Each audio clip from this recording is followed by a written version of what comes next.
feel I should explain in case anybody heard some unusual sound in the background here. It sounds a bit like a baby crying. That's my cat and his play meow. Oh, okay. So he's into play. So I don't know what Finnegan likes to do for play. Um, I can imagine. He likes your attention. Yes. But what do you do for play? Oh, yeah. Especially now you're a student, so you're I hey, know, right? Party, party, party. yeah. Play, yeah, play. I don't know.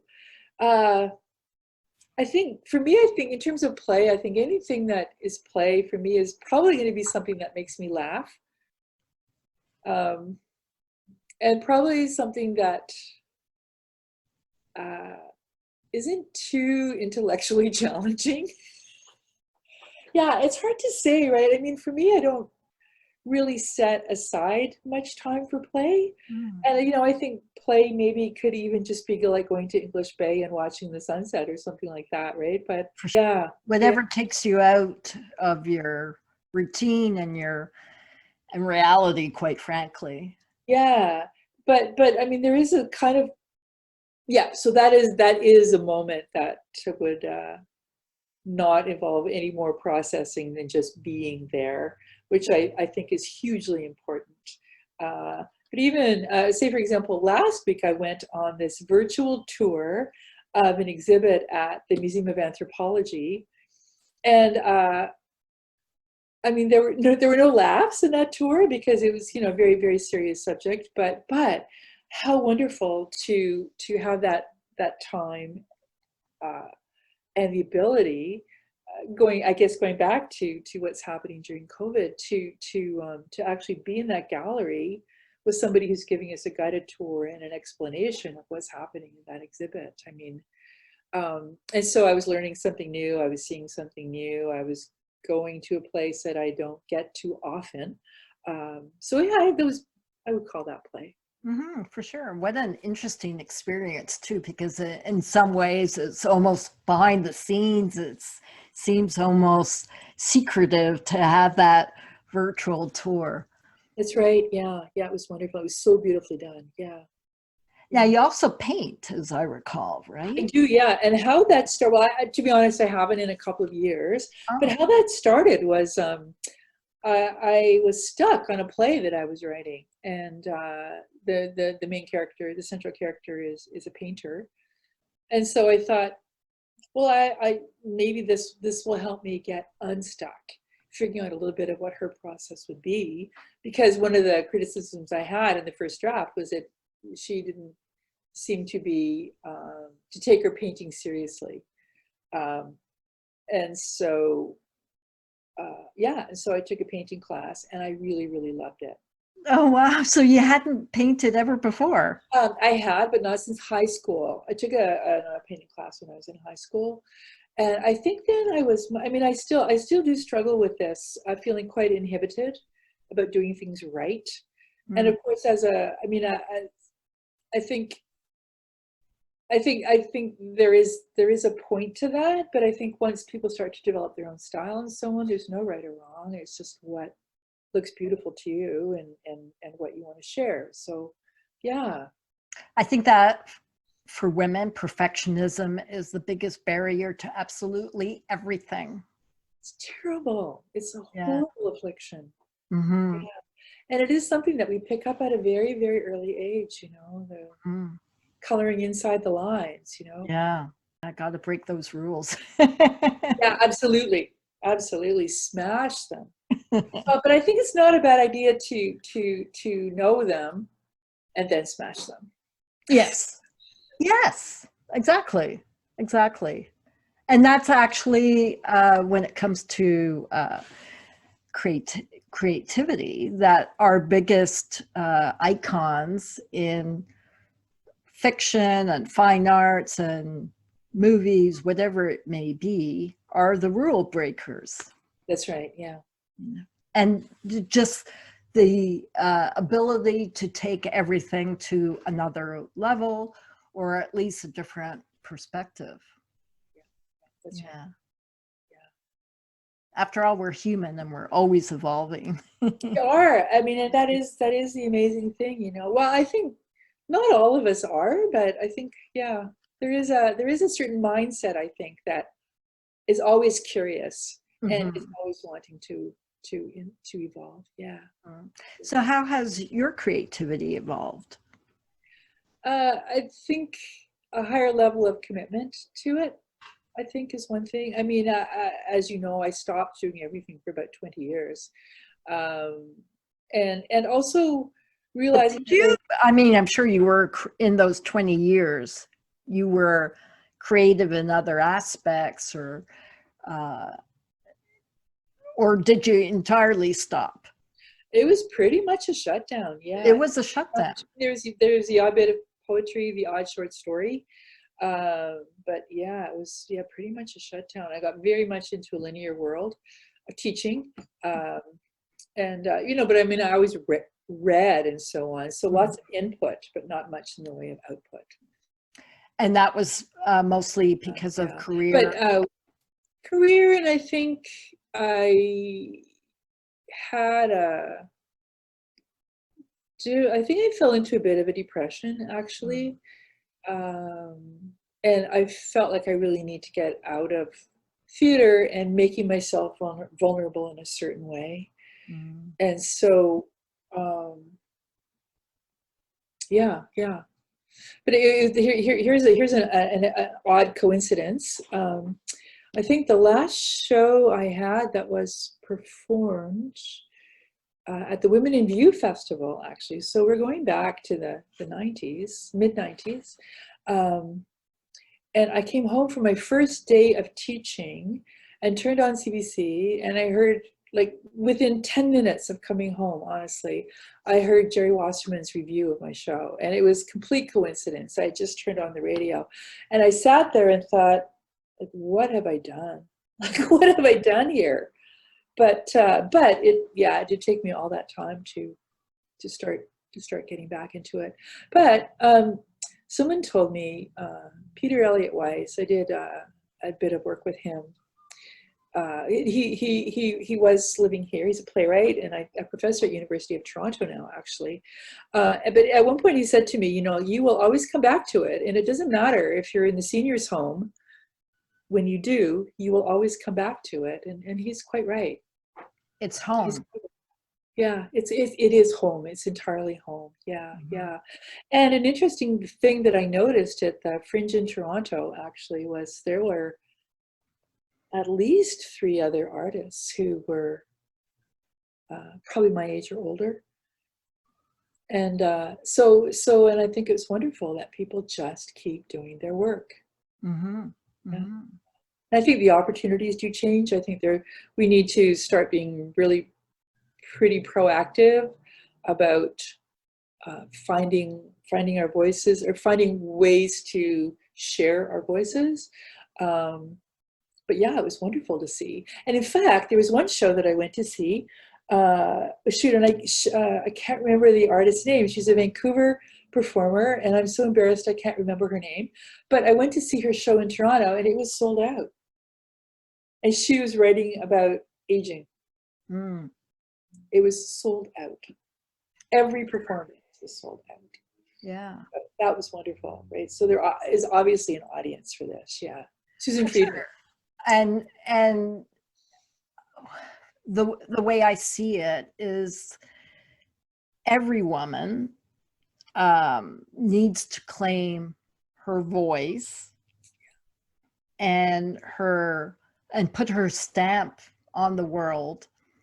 And often I think over the age of 50, let's say, many women feel erased by all the service that they have been giving others, their investment in their career and families, and you sort of lose sight of me.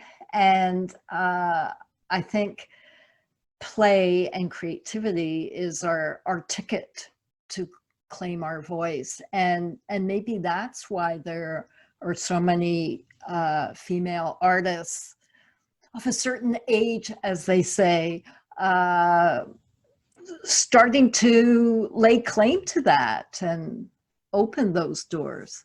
Yeah, I agree, Mary. I think there is, for some of us, there is a time in our lives where we have, we're looking after our families and we're looking after our careers and we're looking after all of those things. And then we get to a point, and it could just be because we have more time. It could be because of illness. For me, there was a component of illness as well, where you start looking at your life and thinking, what do I long for? Mm. What do I long for? Mm. Right. And it's, and that's where our answer is. Mm-hmm. Yeah. And it can be a little hard to do that, I mean, say for someone who's, well, a writer, a painter, anybody, when you do have so many other obligations, it's hard to find the time to do it. And then even, say for example, if you love sewing, for example, there is, unless you have a room of one's own, there is a matter of, you set it up on the dining room table and then the family has to eat. So you have to pack it up again, and it becomes hard. It becomes very hard, I think, first of all, to physically follow your passions, and then also to find the emotional connection with your passions, because we're called in so many different ways. Yeah. Exactly. And it's something you have to schedule in, as you do with fitness or meditation or whatever is vital and important to you. But if you don't do it. That's right. Yeah. Yeah.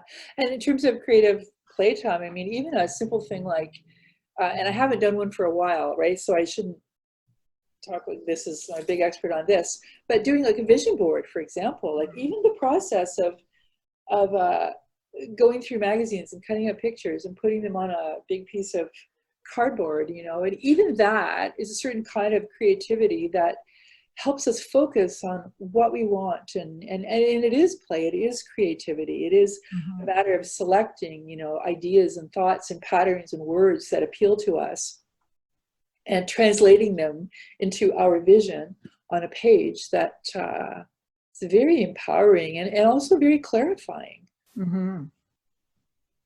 Because we do know a lot, right? Yeah, we do, but we don't take inventory, and that allows us to give us the container, the opportunity to do that. Yeah. I love that word you use, and you've used it a couple of times, a container, right? It is pretty wonderful to think about that, right? Mm-hmm. Because in a way, the room of one's own, Virginia Woolf's room of one's own, is such a metaphor, but that's what it is. And the container can be a room, or the container can be a desk, or a computer, or a notebook, whatever it needs to be at that time, according to what's going on in our lives. Mm-hmm. Yeah. Mm-hmm. I imagine your storytelling is play for you too, though, right? It is, yeah. Because I mean, there are a couple of things that I really pay attention to, and that is how older women are portrayed. Mm. And I won't allow it. I won't allow the evil witch who's always old and mean, right? It's like, I'm more interested in, why is she mean? Mm. Right? And also, the idea of the crone, it's just very interesting, right? And because, yeah, I mean, we sort of keep getting away from the topic of play here, right? Because, but I think how older women are looked at in our society is a topic of huge concern, huge concern. What do you see as concerning? Well, as you spoke earlier about feeling erasure, and I mean, you even notice that if you go to buy skincare, if you walk into a store and you have someone who's 22 going, well, this is what my grandmother uses, it's, well, I want someone who's my age. Mm. I want someone who's my age who will say, this is what I use and I love it, and this is why. And we don't see that. We don't see ourselves reflected very often. Every once in a while, there might be a movie about someone our age, or there might be a book about someone our age, but for the most part, no. And I mean, yeah, it's not that.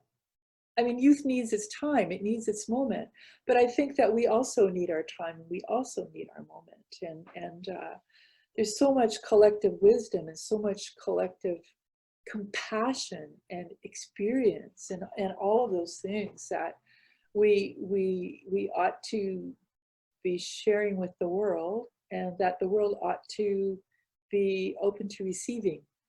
Absolutely. Yeah, Absolutely. Hear, hear. yeah, yeah. Yeah. How do we make that happen? I know, right? So Yeah. yeah, I mean, we're sort of jokingly talking about having a festival. I mean, obviously during COVID, this is not going to happen, but and just celebrate ourselves, celebrate Hmm. ourselves. There is in the Celtic tradition, there is and I hope that somebody who speaks Gaelic is not going to laugh at my pronunciation too hard, but the Cailleach is Cailleach, who is the crone, who she at Samhain or Halloween, she is the one who takes our troubles for the year and processes them and takes them into her and takes them away from us. And then at the winter solstice, she dies, and then she's reborn as Bridget, who's the creativity and the light and in the growing plants and all of those things, right? So it's kind of a cycle, and and here we are at a certain time in our lives, maybe the autumn. And I think of her story a lot, actually. And I just came across a beautiful story that I want to tell in Sharon Blackie's book. I don't know if you've come across her, but she has written a few books, and all based on stories and myths, and how we can use them to look at our lives now. It's quite a beautiful process. Mm. Yeah. Well, that sounds divine. Yeah. Yeah. Yeah. And very timely, actually. Yes. Yeah. It is. Yeah. Yeah. But this particular story is the Cailleach not wanting, just feeling too tired to go through the ritual that she has to go through to be reborn. Well, yeah, 2020 would really make her tired. Yes, exactly. Not this anymore. Exactly. It's going like, do I want to go through one more cycle? Do I want to? Yeah. Yeah. So what other barriers to play and creativity do you think women have? Well, time is one. Willingness is one, right? Because I think for play and creativity, we need to let go of our linearity a little bit. So for me anyway, sometimes it's very hard to switch gears. I imagine it, it's like, okay, now we play.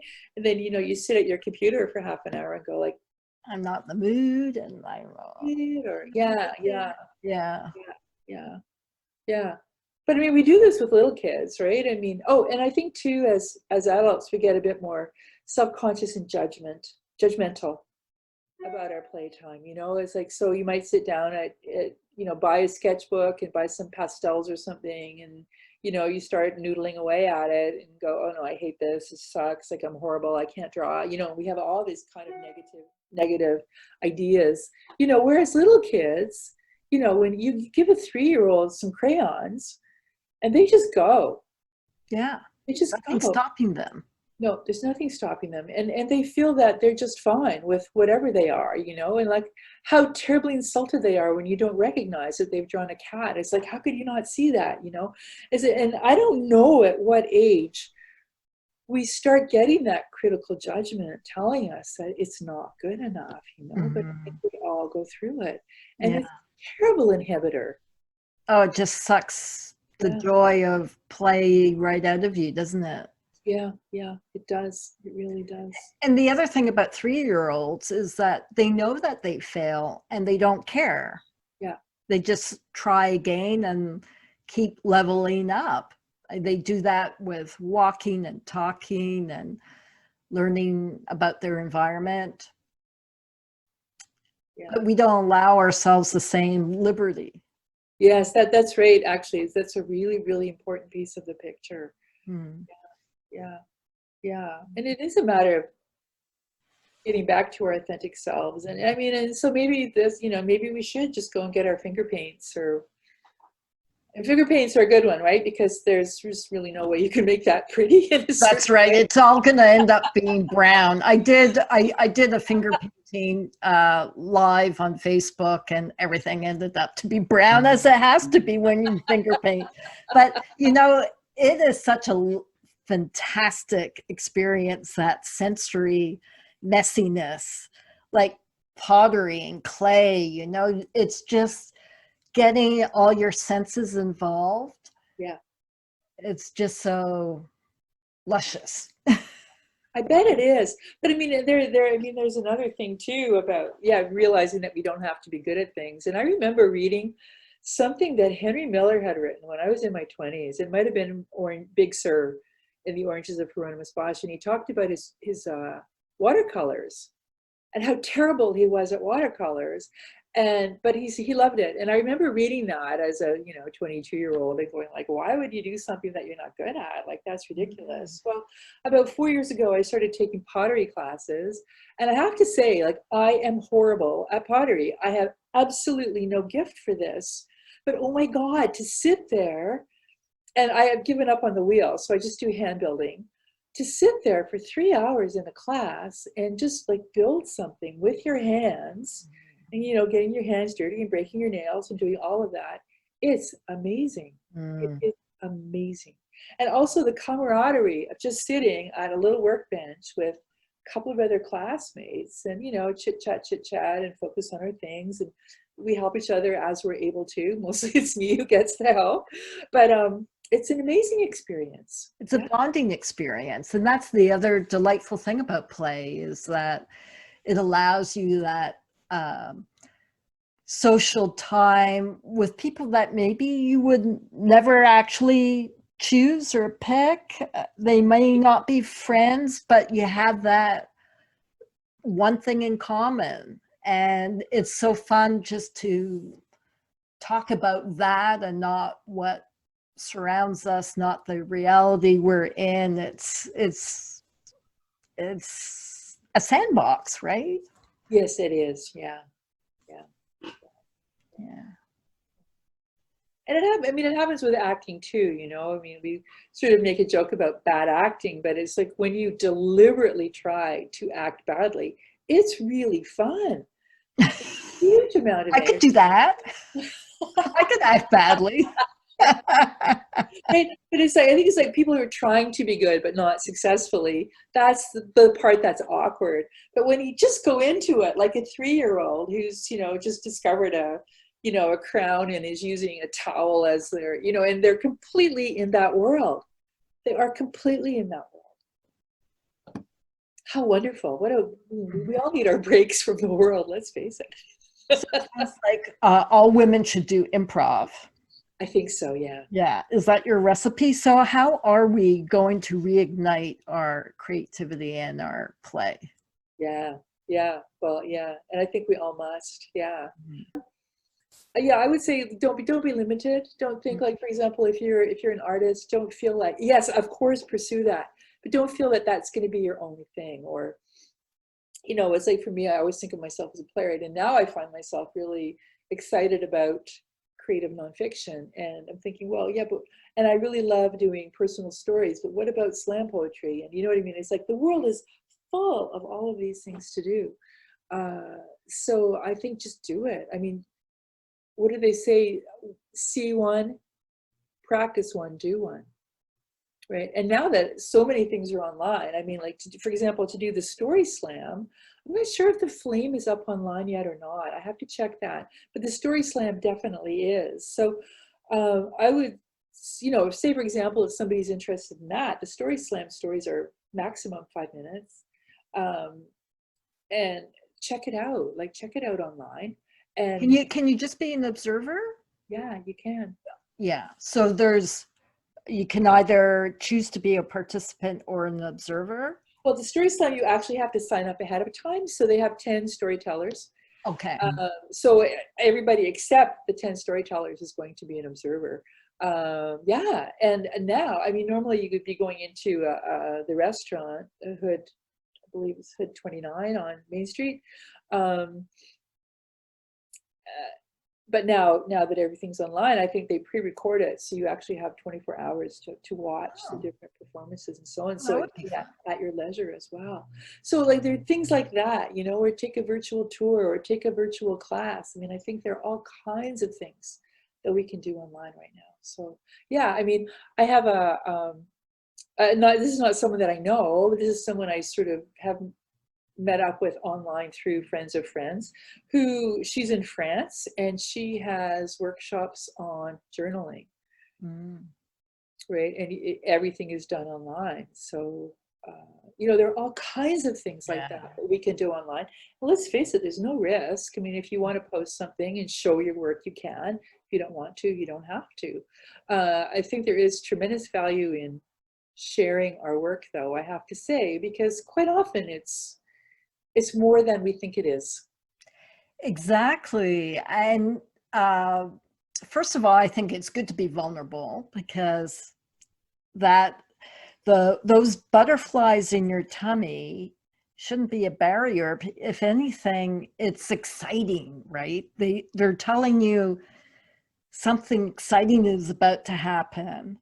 And I think women, you maybe I'm wrong in making it a gender thing, but we go from will I be good at it? Well, it doesn't matter. I mean, play is the act. It's not a result. It's not something that's intended. And I think often people, when they start embarking on something creative, think, oh, am I going to be a professional? Like, no, Yeah, probably not.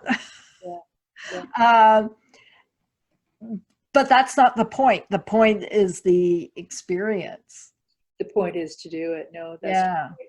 And we also, you know, have to remember that we shouldn't expect that we get it right the first time, Mm-hmm. right? And it's like, for example, taking a ballet class. Like, if it were possible to be a ballerina in a week, you know what I mean? It's like it's the discipline and the hours in the studio. And yes, of course, some people are more gifted than others, but for the most part, it's putting in the time. What Mm-hmm. is it? There is some statistic about that. It's something like 1,000 hours of apprenticeship or something. 10,000, I think it's 10,000 hours for 10,000, mastery. yeah, yeah, Yeah. mastery, yeah. So I have no time for that stat. that 10,000 No hours is way. a lot. Yeah, well, especially when you're carving out an hour here and there, right? Exactly. But But as you say, often what you put out there is received in ways that you had never expected. And the opposite is also true, that, as you suggest, that it could be amazingly good. But I think the other thing is that people want to support you. There's no audience out there that wants to tear you down. So there's so much generosity of spirit, I think, yeah, in the arts. yeah, yeah, yeah. Well, and I think there are people who want to tear you down, but I mean, you know, we don't invite them into our containers. Right. Because I mean, yeah, I mean, somebody who wants to tear us down, we don't need them in our lives, really. No, no, definitely not. Definitely not. And by that I mean, you know, someone who's different from someone who actually has been invited to give their feedback or their comments, right? It's like these random negative people. No, we don't need them in our lives. Mm-hmm. Mm-hmm. Yeah, no, we Yeah. don't. Yeah, yeah, yeah, yeah, yeah. We need to learn. I mean, we need critical judgment to learn ours or a trusted friend or a trusted colleagues, but yeah, no room for random meanness for sure. Well, hopefully these COVID times, 2020, will give us more generosity that way. It would be nice if we moved to a kinder, gentler, more loving society, and hopefully that will be the silver lining. That would be wonderful. I mean, and I think it is true that people are reassessing, thinking, do I need all of these things? Mhm. Do I need to be so attached to my kind of linear job and my linear life, and finding tremendous value in having a little more time at home and a little more time with family, a little more time with friends, even Mhm. though we're not necessarily physically present. Mhm. We're taking time, and I don't think it'll be long before we start writing letters again. Yes. There are a lot of people saying letters now pack such a punch because obviously they entail time and dedication to get it done. And it's the best gift to give someone now. Yeah, it is truly lovely. Yeah. It's a And I special find too, thing. like even the physicality of writing a letter, because I haven't done it for so long. Even now, it's just like, Christmas cards or something to my mom's friends or something like that. It's just and it's, oh, hope you had a good year, love, Jennifer. Like that's kind of the end of it. But to actually sit down and write something in longhand, like I don't have the muscles anymore. Like it's because Yeah, none of us do. We just have our index fingers and our thumbs. That's it. yeah, yeah. So it is, but Press send. yeah, right. So we're doing slow cooking already, and I think slow communication is going to be the next big thing. That'll be cool. Okay. We'll end on that note, your prophecy. Thank you so much, Jennifer. This was truly delightful and Oh, this was a pleasure. emotional and rich. And I really appreciate the time you've taken and also the vulnerability again of going through your story and all the minute details I was asking about. I really appreciate that. Oh, it is so wonderful to be here, Mary. Thank you. Your questions are wonderful, and I'm so excited about this journey that you're going on, and I'm very, very grateful to be included in it. Yeah. Of course.